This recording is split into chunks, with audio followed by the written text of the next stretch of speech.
تو یہ تو پاکستان کے کورٹس میں آپ سٹی کورٹ چلے جائیں، ہائی کورٹ چلے جائیں، آپ دیکھیں گے لوگ کس قدر پریشان ہیں اپنے کیسز کو لے کے، وکیلوں کی بھاری فیسیں ادا کر رہے ہیں، آنے جانے کے ایکسپنسز ہیں، اور اس کے باوجود بعض لوگ جیلوں میں پڑے ہوئے ہیں، الزام ہے ثابت نہیں ہو رہا ہے، ان کی آدھی زندگیاں جیلوں میں کٹ جاتی ہیں۔ تو یہ سب تو ہے نا ہمارے یہاں، اور یہی وجوہات ہیں جس کی وجہ سے لوگ متنفر ہو رہے ہیں نظام انصاف سے۔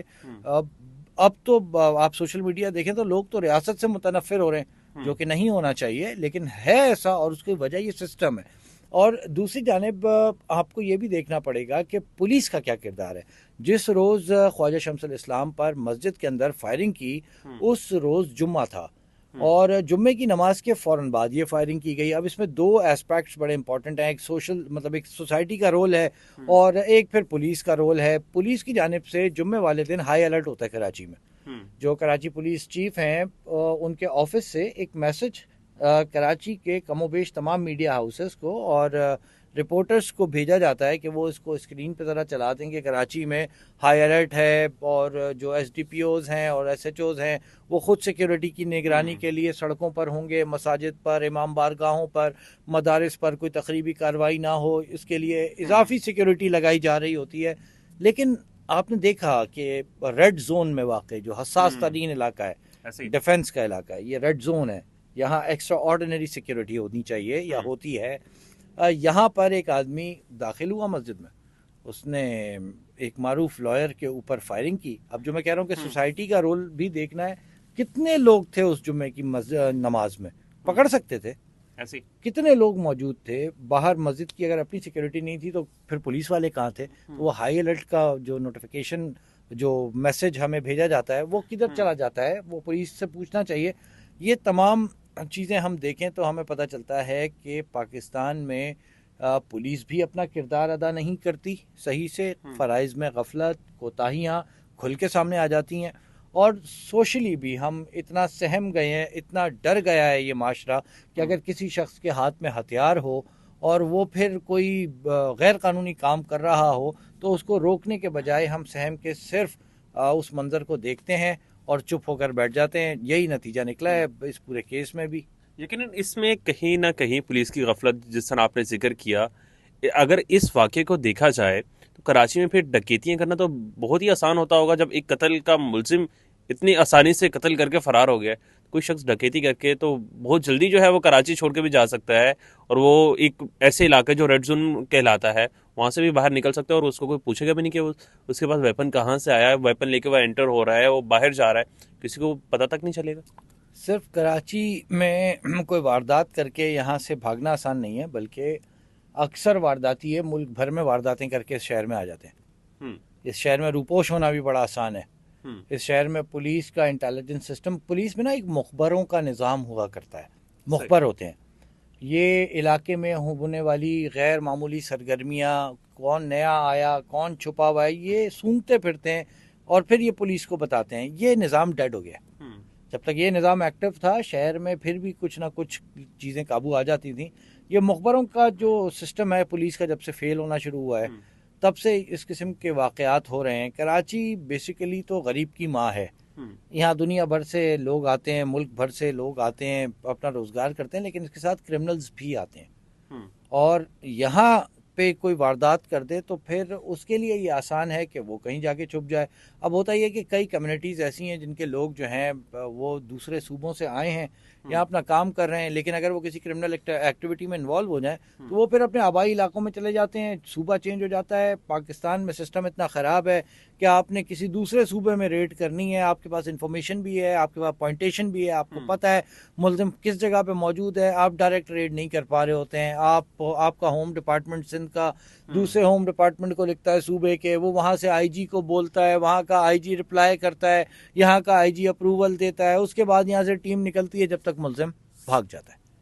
اچھا بابر صاحب، مجھے آخر میں یہ بھی بتائے گا، یہ جو ایڈوکیٹ شمس الاسلام صاحب ہیں، ان کے قتل کے مقدمے کے اندر کتنے لوگوں کو نامزد کیا گیا ہے؟ وہ ملزمان اس وقت کہاں پر ہے؟ کیا وہ عدالت میں پیش ہوئے ہیں؟ اور اس جو قتل ہے اس کا جو مقدمہ اس وقت عدالت میں چل رہا ہے، اس کا آگے چل کے آپ کیا نتیجہ دیکھ رہے ہیں؟ کیا جو فیملی ہے اس وقت، اہل خانہ ہے ایڈوکیٹ شمس الاسلام صاحب کے، کیا ان کو انصاف مل پائے گا؟ یا ماضی کی طرح ہم نے دیکھا بہت بڑے بڑے کیسز جو ہے وہ دب گئے، اس کیس کو بھی دبا دیا جائے گا کہیں نہ کہیں جو ہے اس پہ بھی صلح نامہ یا کوئی اس طرح کی بات ہو جائے گی؟ جی دیکھیے، آج جس وقت آپ سے گفتگو ہو رہی ہے اس وقت انسداد دہشت گردی کی منتظم عدالت ہے، اور فیز 6 میں فائرنگ کا جو یہ واقعہ پیش آیا ڈیفنس میں، یہ کیس آج لگا ہوا تھا۔ میں آپ کو جو کیس میں ہوا ہے وہ آپ کے ناظرین تک آج بتا دیتا ہوں۔ جو ہمارے پاس خبر ہے اس کے مطابق پولیس نے عمران آفریدی سمیت 8 ملزمان کو، یعنی اس کیس میں ایک عمران آفریدی کے ساتھ 8 ملزمان ہیں، ان کو اب مفرور قرار دے دیا ہے۔ یہ تمام لوگ چھپے ہوئے ہیں اور عدالت نے حکم دیا ہے کہ ان مفرور ملزمان کو گرفتار کیا جائے۔ پولیس نے اپنی ابتدائی رپورٹ بھی عدالت میں جمع کروا دی ہے اس کیس کے حوالے سے، اور اس رپورٹ میں قتل، اقدام قتل اور انسداد دہشت گردی یعنی 780 ہے، جو ٹیررزم ایکٹ ہے، اس کی دفعات شامل کی گئی ہیں۔ اور اس پوری جو رپورٹ ہے، پورا واقعہ اس میں بتایا گیا ہے کہ کس طریقے سے خواجہ شمس الاسلام اور ان کے بیٹے پہ فائرنگ ہوئی، ان کا بیٹا دانیال بھی زخمی ہوا، خواجہ شمس الاسلام بھی زخمی ہوئے۔ جنازے کے حوالے سے اس رپورٹ میں چیزیں موجود ہیں، اور اس میں لکھا گیا ہے کہ ملزم عمران آفریدی موقع کا فائدہ اٹھا کر جائے واردات سے جو ہے وہ فرار ہو گیا۔ یہ تمام لوگ جو اس میں نامزد ہیں یہ ابھی تک پولیس کے حوالے نہیں ہوئے ہیں، پولیس نے ان کو گرفتار نہیں کیا ہے، نہ ان میں سے کوئی خود پیش ہوا ہے۔ یہ تمام اس وقت روپوش ہیں۔ میرے کچھ اس فیملی کے لوگوں سے رابطہ ہے میرا، اور ان کا کہنا یہ ہے کہ جی مطلب ان کا اسٹانس یہ ہے کہ ہم نے مرڈر نہیں کیا ہے، عمران آفریدی ہمارا فیملی ممبر ہے، اس نے مرڈر کیا ہے، اس کو گرفتار کرنا پولیس کا کام ہے، ہمیں باقی جو دیگر لوگ ہیں جن کو نامزد کیا 7 لوگوں کو نامزد کیوں کیا گیا؟ وہ یہ کہتے ہیں جی کہ ان کے ایما پر ہوا ہے، یا پھر انہوں نے پلان کیا ہے اس پورے مرڈر کو، انہوں نے پمپ کیا ہے، عمران آفریدی کو اجازت دی ہے، اس کو فیسیلیٹیٹ کیا ہے۔ اس میں تو کچھ لوگ جیل میں ہیں جو نامزد ہیں نا، یہ میں آپ کو بتاؤں، یہ بھی ایک دیکھیے عجیب بات ہے، جیل میں موجود لوگ ہیں اور ان کو بھی اس میں نامزد کر دیا گیا ہے۔ پھر اس میں بعض ان کی فیملی میں جو پولیس میں لوگ شامل ہیں، پولیس کے ملازمین ہیں، وہ بھی نامزد ہو گئے ہیں۔ میری ان سے بات ہوئی، وہ کہتے ہیں یہاں ہمارا لینا دینا کوئی نہیں ہے، عمران آفریدی نے مرڈر کیا، اور یہی وہ بات ہے جس کو وہ کوٹ کرتے ہیں کہ جی عمران نے جو مرڈر کیا نا وہ ان حرکتوں کی وجہ سے کیا ہے کہ پولیس ہم پر غیر قانونی طور پہ مطلب غلط مقدمات بنا رہی تھی۔ یہ ان کا اسٹانس ہے، ان کا کلیم ہے، اور ہمیں اتنا مجبور کر دیا گیا تھا کہ عمران آفریدی نے یہ قدم اٹھایا ہے۔ تو یہ صورتحال ہے ساری اس وقت کیس کی۔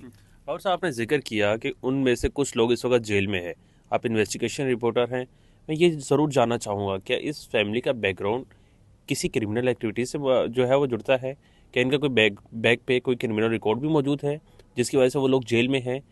کیا اس طرح کی کوئی واقعہ اس سے پہلے اس فیملی کے ساتھ پیش آ چکا ہے؟ جی دیکھیے، یہ جو لوگ جیل میں ہیں نا جن کو مقدمے میں نامزد کیا ہے، یہ بھی خواجہ شمس الاسلام صاحب کی جانب سے دائر کردہ ایک مقدمے میں جیل میں ہے۔ اچھا، تو یہ دشمنی کے مقدمات ہیں نظر آتا ہے۔ 2 JITیاں ہو چکی ہیں، 2 مختلف واقعات کی۔ خواجہ شمس الاسلام صاحب کے ڈرائیور تھے، ایک ان کا قتل ہوا، اس حوالے سے ایک JIT ہوئی، اور اس کے بعد خواجہ شمس الاسلام صاحب نے کلیم کیا کہ میرے اوپر ایک جھگڑا، ایک حملہ ہوا ہے، جس کو آفریدی فیملی کہتی ہے کہ جھگڑا تھا، حملہ نہیں تھا، وہ معذرت۔ تو اس کی ایک JIT ہوئی اس واقعے کی۔ یہ جو جھگڑے یا حملے والا کیس ہے، اس کیس میں آفریدی فیملی کے وہ لوگ جو مرڈر کیس میں نامزد ہیں وہ جیل میں، ان لوگوں کو دوبارہ نامزد کیا گیا ہے۔ یہ حقائق ہیں جو سامنے آ رہے ہیں، جو پتہ چل رہے ہیں ہمیں۔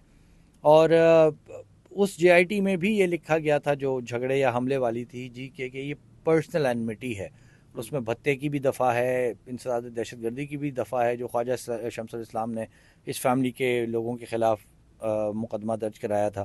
اور جو عمران آفریدی ہے وہ یہ کلیم کرتا ہے کہ خواجہ شمس الاسلام میرے والد نبی گل کے قتل میں ان کا کردار ہے یا وہ ملوث ہیں۔